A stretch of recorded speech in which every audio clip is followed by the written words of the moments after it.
आज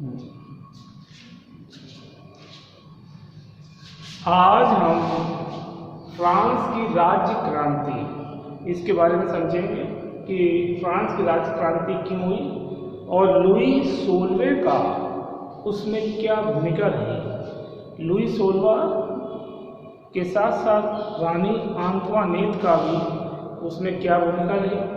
इसके बाद लुई 16वें के द्वारा बार बार वित्त मंत्रियों को हटाना, जैसे कि टूर्गो, नेकर और कैलोन को हटाना। इन्होंने जो अपने राजा को सलाह दी थी कि सरकारी खर्चों में कमी की जाए और आमदनी के स्रोतों को बढ़ाया जाए, लेकिन लुई 16वें ने कभी इस बात पर ध्यान नहीं दिया, उसको नज़रअंदाज किया। और इधर लुई 16वें का जो विवाह हुआ वो रानी आंतवानेत से, जो कि ऑस्ट्रिया की राजकुमारी थी।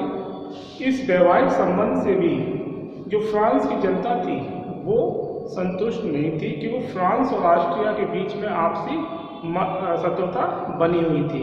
और रानी आंतवानेत, जो कि एक हठधर्मी महिला थी और उसके बड़े पैमाने पर शाही खजाने का दुरुपयोग करना और धन को एक तरह से लुटाना, ये भी एक तरह से शाही खजाने को रिक्त करने वाला कार्य कहा जा सकता है। इसके अतिरिक्त जब नेकर को जब वित्त मंत्री लुई 16वां बनाता है तो ये बताता है कि किसी भी प्रकार से खर्चों में कमी की जाए, लेकिन जो पादरी और कुलीन वर्ग, विशेष अधिकार वर्ग था, वो टूर्गो से परेशान था और नेकर से भी वो इसी कारण परेशान था, जिसके कारण लुई 16वां ने इनको हटाकर कैलोन को वित्त मंत्री बना दिया। लेकिन जब उसको दिखाई देता है कि उसकी द्वारा जो सलाह दी जा रही है उस पर लुई 16वां कोई किसी प्रकार का ध्यान नहीं दे रहे हैं, तो वह अपने आप ही त्यागपत्र देता है। और बाद में नेकर को एक बार पुणे बुलाया जाता है, लेकिन उस समय बहुत देर होती है। स्टेट्स जनरल का अधिवेशन न बुलाना भी एक भयानक भूल थी। और सामाजिक कारणों में हम देखते हैं कि किस प्रकार से पादरी, कुलीन और तीसरा जो वर्ग था और मध्य वर्ग, इनमें कितना अंतर था, जो कि क्रांति का कारण बना। शिल्पकार और कृषक वर्गों की दशा काफ़ी खराब थी, इनमें असंतोष था, इनका शोषण किया जा रहा था। और जितना भी शाही जो कार्य होते थे उनका जो खर्च आता था, उनके सारा खर्च इन्हीं पे लाद दिया था करों के रूप में। तो इस प्रकार हम फ्रांस की क्रांति को विस्तार से अब समझेंगे। लुई 16वां 1774 से 1792 ईस्वी, ठीक है। लुई 16वां पुरातन व्यवस्था का अंतिम शासक था। पुरातन व्यवस्था यानी परंपरागत जो शासन चला आ रहा था उसका वो अंतिम शासक था। और लुई 16वां ये भी कहता था कि मैं ही राज्य हूँ। तो इससे पता चलता है कि वो कितना निरंकुशवादी, निरंकुश और स्वेच्छाचारी महत्वाकांक्षी शासक था। और जब वह शासन बनने के समय उसकी आयु केवल 20 वर्ष थी, इसलिए उसको पर्याप्त अनुभव भी नहीं था कि किस प्रकार से शासन को चलाया जाए। उसे शासन चलाने का विशेष अनुभव नहीं था। उस पर उसकी पत्नी का प्रभाव अधिक था, रानी आंतवानेत का, जो उसके और पुरातन व्यवस्था के लिए प्राण घातक सिद्ध हुआ। मतलब ना तो लुई 16वें को सही प्रकार से ये ज्ञान के शासन को किस प्रकार से चलाया जाए, उधर रानी आंतवानेत भी अपने नित नई मांगों को आगे रखती रहती थी। और अगर कोई सही सलाह भी देता तो रानी आंतवानेत हठधर्मी होने के कारण उसको वह अनदेखा करवा देती थी, जिसके कारण प्रशासन में निरंतर कमियां बढ़ती गई। रानी आंतवानेत लुई 16वां की पत्नी रानी मारी आंतवानेत ऑस्ट्रिया की राजकुमारी थी। यूरोप की राजनीति में फ्रांस और ऑस्ट्रिया एक दूसरे के शत्रु थे, तो जिसके कारण वहाँ के जनता भी जो थी वो इस वैवाहिक संबंध को स्वीकार नहीं कर पा रही थी। फ्रांस के लोगों को वैवाहिक संबंध पसंद खजाने थे और लुई राजा के पास चापलूसों की फौज थी। मतलब लुई 16वां वही काम करता जो उसके इर्द गिर्द जो चापलूस मौजूद रहते और उसमें आग में घी डालने का काम रानी आंतवानेट करती। मतलब कुल मिलाकर लुई 16वां अपनी इच्छा से कार्य करने में असमर्थ और अपनी पत्नी और उनके जो चापलूस जो भी उनके इर्द गिर्द रहते उन्हीं की बातों को वह मानता। ये ध्यान नहीं दिया जाता कि क्या सही है और क्या गलत, जिसका आगे चलकर परिणाम ये होता है कि फ्रांस में क्रांति की स्थिति उत्पन्न हो जाती है। तुर्बों के सुधार कार्य। तुर्बों के सुधार कार्य में लुई 16वें ने शासक बनते ही तुर्बों को अपना वित्त मंत्री नियुक्त किया, आर्थिक विभाग उसको सौंप दिया। वह प्रसिद्ध अर्थशास्त्री व राजनीतिक था। 2 वर्ष तक फ्रांस की स्थिति सुधारने का प्रयास किया। उसने दिवालियापन से बचने के लिए राजा को सम्मुख 2 उपाय प्रस्तुत किए कि इस प्रकार से हम दिवालियापन से बच सकते। दिवालियापन से तो कौन से वो थे उपाय? नंबर 1, सरकारी व्यय में कमी। मतलब सरकारी जो खजाने का जो दुरुपयोग किया जा रहा है तमाम अनाप शनाप चीज़ों में, उसको कम किया जाए जिससे कि धन की बचत हो। दूसरा, सार्वजनिक धन की वृद्धि। किंतु रानी आंतवानेट के दबाव के कारण तुर्बों को वित्त मंत्री पद से हटा दिया गया और सार्वजनिक धन की वृद्धि की जाए, अधिक से अधिक धन इकट्ठा किए जाए। लेकिन इससे क्या था कि विशेषाधिकार वर्ग और रानी आंतवानेट तुर्बों से काफ़ी नाराज थे और रानी ने अपना प्रभाव दिखाते हुए तुर्बों को उसके पद से हटवा दिया, यानी उसके वित्त मंत्रालय पद से उसे हटना पड़ा तुर्बों को, जो कि स्वयं शासक के लिए भी नुकसानदायक सिद्ध हुआ। नेकर का कार्यकाल। तुर्बों के स्थान पर नेकर को रखा गया। नेकर ने भी तुर्बों की भांति सरकारी खर्च में कटौती का प्रस्ताव रखा। अब जो नेकर था वो भी अच्छा अर्थशास्त्री और वित्त विभाग देख रहा था, तो उसने भी आकलन करके ये लुई 16वां को बताया कि आपका द्वारा जो धन खर्च किया जा रहा है अत्यधिक मात्रा में, वो ठीक नहीं है, वो राज्य के लिए पतन का कारण बन सकता है। और उसने भी यही बताया कि खर्चों में कटौती रखी जाए। दरबारी एवं कुलीन वर्ग के लोग उसके शत्रु हो गए। इसी बात को लेकर क्या थे, दरबारी और कुलीन वर्ग के लोग ये मानने लगे इससे तो उनकी निजी जो स्वार्थ की नीति है, जो विलासता है का जीवन है, उससे तो उनको खतरा पैदा हो जाएगा। इसलिए उन्होंने उसके किसके शत्रु हो गए, नेकर के। तो नेकर ने आए लेकिन आंकड़ों को भी उसने जनता के सामने रख दिया। तो नेकर ने ये क्या किया कि क्या आय और क्या व्यय, कितना खर्च हो रहा है और कितनी आमदनी हो रही है, इसके आंकड़ों को भी उसने क्या किया, जनता के सामने रख दिया, जो अब तक ऐसा नहीं हुआ था। मतलब सार्वजनिक नहीं हुआ था कि खर्चे का दायरा ये है और आमदनी इतनी हो रही है। तो इससे क्या हो गया, आम जनता भी नाराज हो गई कि हमारे देश में कि मतलब फ्रांस में किस प्रकार से धन का दुरुपयोग हो रहा है। तो इसे कुलीनों ने रानी के माध्यम से नेकर को भी उसके पद से हटवा दिया।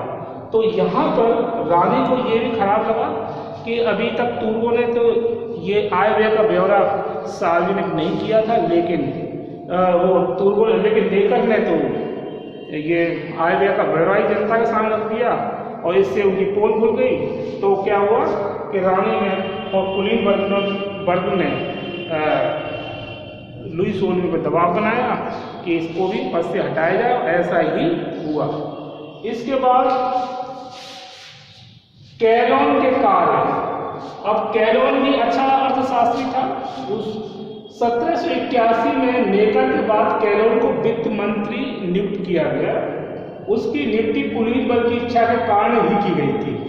कुलीन वर्ग भी इसके फेवर में था कैलोन के, और कुलीन वर्ग ये चाहता था कि उनके मन मुताबिक ही वित्त मंत्री नियुक्त किया जाए, जिसके कारण उनकी जो धन का दुरुपयोग किया जा रहा है और भोग विलासी जीवन में डूबे हुए हैं, तो उसको मतलब छिपाया जा सके। तो वो अपने फेवर का ही वित्त मंत्री लेकर आए, जिसका नाम था कैलोन। तो 1781 में नेता के बाद कैलोन को वित्त मंत्री नियुक्त किया गया। उसकी नियुक्ति कुलीन वर्ग की इच्छा के कारण ही की गई थी। उसने सरकारी घाटे से उबरने के लिए ब्याज की दर को बढ़ा दिया था। मतलब सरकारी जो घाटा था उससे उबरने के लिए ब्याज की दर को बढ़ा दिया था, जिससे आकर्षित होकर सरकार को कर्ज दे दिया। मतलब जिससे आकर्षित होकर सरकार को कर्ज तो दे दिया, परंतु कुछ वर्षों बाद कर्ज मिलना बंद हो गया। लोगों ने मतलब विश्वास करना बंद कर दिया, जिससे सरकारी खजाना खाली हो गया। मतलब सरकारी खजाना जो कोष था, सरकारी राजकोष, उसमें बिल्कुल वो खाली हो गया। कैलोन राजा को सलाह दी कि वह तीनों वर्गों का समान कर लगाए। अब कैलोन ने भी ये समझ लिया था कि बिना कर लगाए और टैक्स में वृद्धि किए बिना आमदनी को नहीं बढ़ाया जा सकता है। इसलिए उसने बोला कि कुलीन, पादरी, मध्यम और सभी वर्गों पर करों की मात्रा बढ़ाई जाए। पादरी, कुलीन और तीसरा जो मध्यम वर्ग, इन सभी पर समान रूप से कर बढ़ाया जाए। लेकिन इसमें दिक्कत ये थी कि लुई 16वां इस स्थिति में नहीं, और उधर उसकी पत्नी रानी आंतवा ने अगर वो कुछ करना भी चाहे तो रानी आंतवा ने कुछ भी करने को मतलब एकदम मना कर देती, और वो कुलीन वर्ग के प्रभाव में।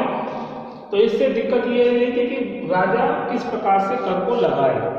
किंतु जब इस तरह की स्थिति देखी कैलोन ने, तो कैलोन समझ गया था कि अब लंबे समय तक इस राज्य को, आर्थिक व्यवस्था को देखना संभव नहीं है, और ज़्यादा विस्फोटक स्थिति हो, इससे अच्छा है कि वो अपना त्याग पत्र दे दे। और उसने ऐसा ही किया, अपनी इच्छा से उसने अपना पद छोड़ दिया। ये वित्त विभाग का पद, वित्त मंत्रालय उसने छोड़ दिया। स्टेटस जनरल की मांग। अब स्टेटस जनरल क्या, फ्रांस की एक पुरानी संस्था थी जिसका प्रथम अधिवेशन सम्राट फिलिप द फेयर ने 1320 में बुलाया था, लेकिन बहुत समय से उसका अधिवेशन नहीं बुलाया गया था।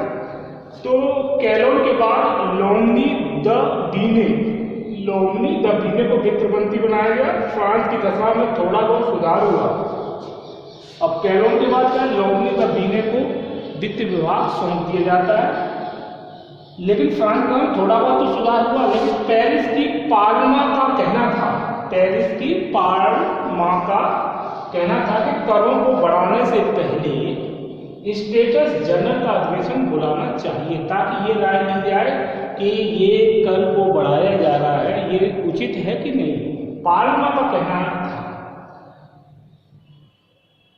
नेता को पुनः फिर अर्थमंत्री नियुक्त किया गया, किंतु नेता भी कुछ करने में असमर्थ था। राजा को जनता के आगे फिर बाद में झुकना पड़ा, और राजा का झुकना एक तरह से शासन व्यवस्था का झुकना और शासन में परिवर्तन का एक संकेत था। इसके बाद स्टेटस जनरल फ्रांस की एक पुरानी संस्था थी जिसका प्रथम अधिवेशन सम्राट फिलिप द फेयर ने 1320 में बुलाया था, परंतु 1614 ईस्वी के बाद से लेकर क्रांति के पूर्व तक इसका एक भी अधिवेशन नहीं हुआ था। इस संस्था का मुख्य कार्य शासन को परामर्श देना था, ना कि कानून निर्मित करना। मतलब इस संस्था का काम था परामर्श देना, ना कि कानून को बनाना। इसमें पादरी, कुलीन और सर्वसाधारण के प्रतिनिधि लगभग बराबर की संख्या में बैठते थे। किसमें? स्टेटस जनरल में। कुलीन एवं पादरी लोग शासन को सहयोग नहीं दे रहे थे, जिसके कारण स्थिति खराब होती गई। अब कुलीन और पादरी वर्ग तो अपने निजी स्वार्थ में लगे हुए थे।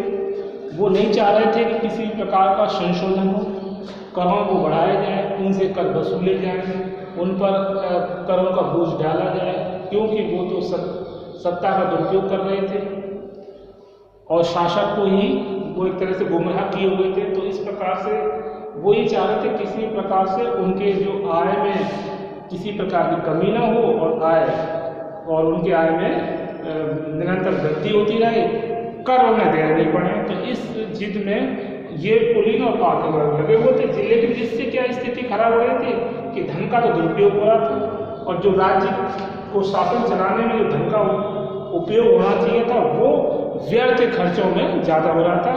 और ये जो पादरी वर्ग में भी जो निम्न वर्ग के पादरी थे उनकी दशा, उच्च पादरी जो धनाढ़ पादरी थे वो निम्न वर्ग के पादरियों को घृणा की दृष्टि से भी देख रहे थे, जिसके कारण एक असमानता का माहौल पैदा हो रहा था।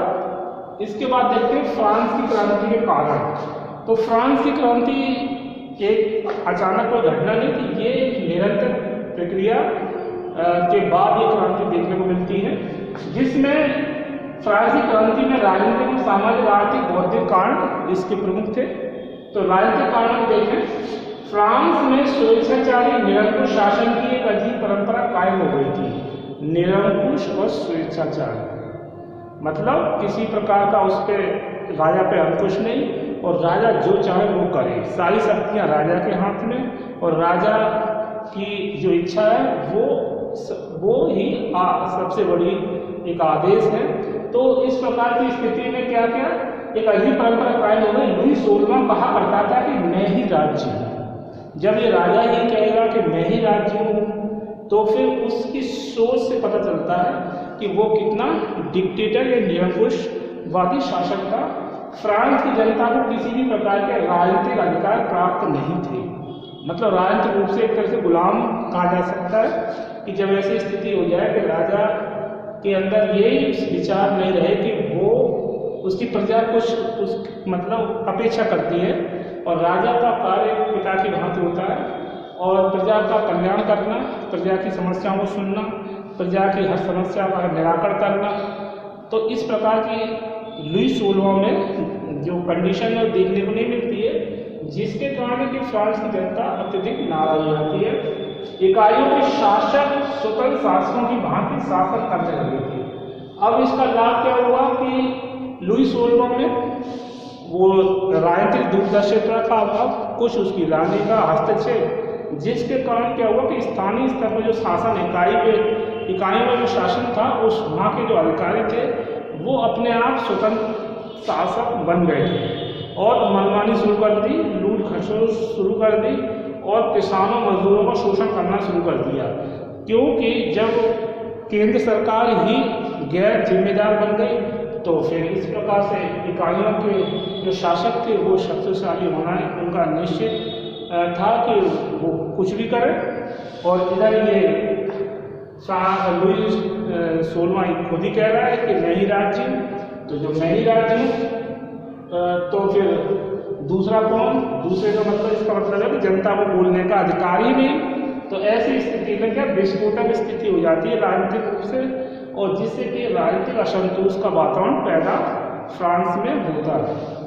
सामाजिक कारण में देखते हैं कि फ्रांस का समाज है वो 3 वर्गों का 3 श्रेणियों में बटा हुआ था। फ्रांस का समाज कितने वर्गों श्रेणियों में बटा था? 3। नंबर 1 धर्माधिकारी, नंबर 2 कुलीन सामंत, नंबर 3 साधारण लोग। तो 3 कैटेगरी थी, धर्माधिकारी, कुलीन सामंत, साधारण लोग। अब पादरी वर्ग, चर्च के पादरी काफी संपन्न और प्रभावशाली थे, मतलब एक तरह से एक धन की कोई कमी नहीं और एक वैभवशाली जीवन जीते थे। चर्च के धार्मिक कार्यों का संपादन साधारण पादरी करते थे, मतलब ये काम भी नहीं करते थे चर्च का जो होता है, इसके लिए उन्होंने साधारण पादरी नियुक्त कर दिए थे जो चर्च के धार्मिक क्रियाकलापों कराते थे। लेकिन ये जो धनाढ़ पादरी थे वो क्या करते थे, उन्हें घृणा की दृष्टि से देखते थे, मतलब अपने लेवल का उन्हें नहीं मानते थे। लेकिन जो साधारण पादरी थे उनका झुकाव सुधारवादी कार्यों के प्रति था, वो ये चाहते थे कि फ्रांस में सुधार कार्य हों। इस प्रकार की विचारधारा ने भी फ्रांस में एक सामाजिक विचारधारा ने भी फ्रांस की क्रांति को बढ़ावा दिया। मतलब पादरी वर्ग में ही भेदभाव, एक तो धनाढ़ पादरी वर्ग है और वो जो साधारण पादरी वर्ग है वो सामाजिक सुधार पर बल दे रहे थे। कुलीन वर्ग, कुलीन लोग द्वितीय श्रेणी के सदस्य थे। कुलीन लोग किस श्रेणी के थे? द्वितीय श्रेणी के। इस वर्ग में सामंत, राजदरबारी तथा बड़े बड़े पदाधिकारी सम्मिलित थे। फ्रांस की संपूर्ण भूमि का 1/4 कुलीनों की संपत्ति थी, जिसमें वे शान शौकत का जीवन जीते थे। मतलब फ्रांस की संपूर्ण भूमि का 1/4 कुलीनों की संपत्ति थी, जिसे वे शान शौकत का जीवन जीते। तो कुलीन वर्ग भी शासन कार्यों में अपना पर्याप्त हस्तक्षेप रखता था और राजा को एक तरह से नियंत्रित भी करते थे, क्योंकि ये और पादरी वर्ग यानी धर्माधिकारी ये वास्तविक स्थिति लुई 16वां के सामने आने ही नहीं देते थे। इनको ऐसा लगता था जब किसी से खतरा दिखाई देता था तो उसको उसके पद से हटवा देते थे, जैसे कि इन्होंने वित्त मंत्रियों को हटवाने का कार्य किया। और भूमि के अधिकांश क्षेत्र पर इसी वर्ग का, कुलीन वर्ग का अधिकार था और इससे जो आमदनी होती थी वो इसका प्रयोग शान और शौकत जीवन जीने में करते थे। इनके अंदर सारी बुरी प्रवृत्तियां मौजूद थी। इस कुलीन वर्ग और पादरी वर्ग के जो विचारधारा कार्यों में ही एक तरह से क्रांति को बढ़ावा दिया। तीसरा वर्ग, इस वर्ग के लोग सभी प्रकार के अधिकारों से वंचित थे। जो तीसरा वर्ग था उन पे अधिकार नहीं, उनके कर्तव्य ज्यादा थे, काम करो मतलब अपना रेस्पॉन्सिबिलिटी निभाओ, बाकी अधिकार उनके लिए कुछ भी नहीं। वर्ग में भारी असमानता थी। इस वर्ग को 3 प्रमुख भागों में विभाजित किया जा सकता है। इसमें भी 3 वर्ग थे, मतलब तीसरे वर्ग में भी 3 वर्ग ये अधिकारों से वंचित हैं। इसके 3 वर्ग थे, बुजुर्ग अथवा मध्यम वर्ग, दूसरा है दस्तकार और मजदूर वर्ग और तीसरा है किसान वर्ग। तो 3 वर्ग, बुजुर्ग अथवा मध्यम वर्ग, दस्तकार, मजदूर वर्ग, किसान वर्ग। तीसरा वर्ग मध्यम वर्ग में, अब देखते हैं मध्यम वर्ग। फ्रेंच में इस वर्ग के लिए बुजुर्ग शब्द का प्रयोग किया गया है, यानी फ्रांस की जो भाषा फ्रेंच है उसमें इस मध्यम वर्ग के लिए यानी मिडिल क्लास, इसके लिए फ्रेंच में क्या बुजुर्ग शब्द का प्रयोग किया गया है। इस वर्ग में सभी लोग थे जिन्हें शारीरिक श्रम नहीं करना पड़ता था।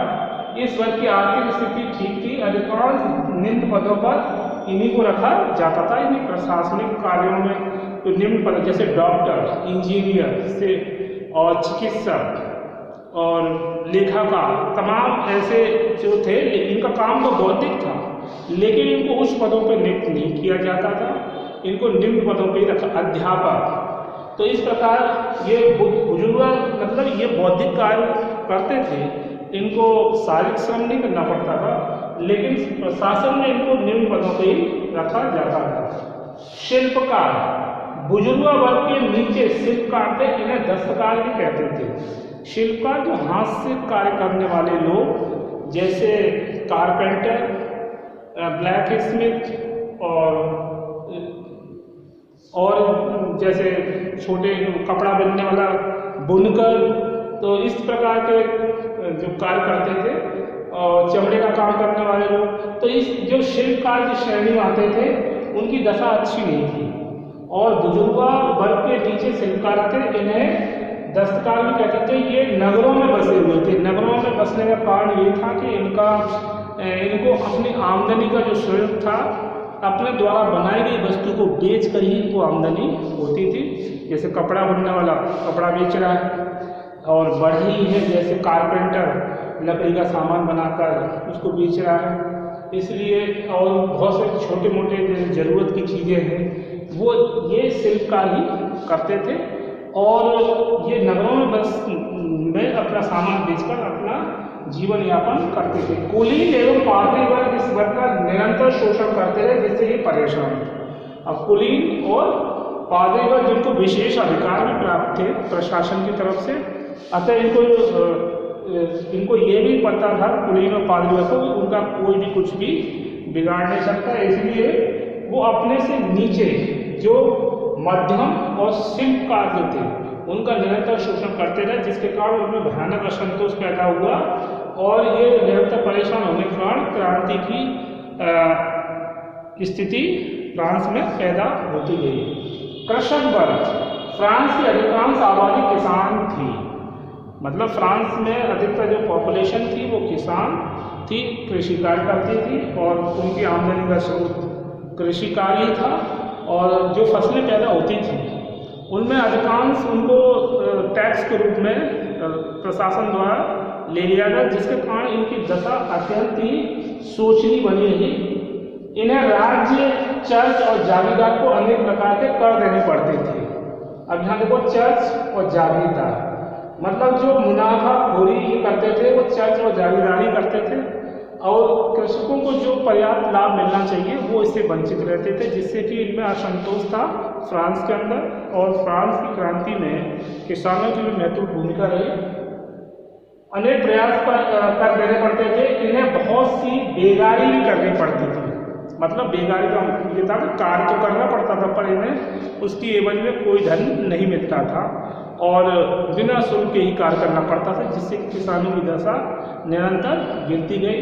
तो आज हमने इस वीडियो में फ्रांस की राज्य क्रांति के अंतर्गत लुई 16वां, रानी अंतवानेट, तूर्बो के सुधार कार्य, नेकर का कार्यकाल, कैलोन के कार्य, स्टेटस जनरल की मांग, स्टेटस जर्नल, फ्रांस की क्रांति के कांड में राजनीतिक कारण और सामाजिक कांड में पादरी वर्ग, कुलीन वर्ग, तीसरा वर्ग और मध्यम वर्ग, शिल्पकार और कृषक वर्ग। अब इसके आगे हम नेक्स्ट वीडियो में फ्रांस की क्रांति के अन्य कारणों को समझेंगे। अभी बस इतना ही, इसके आगे नेक्स्ट वीडियो में। ओके।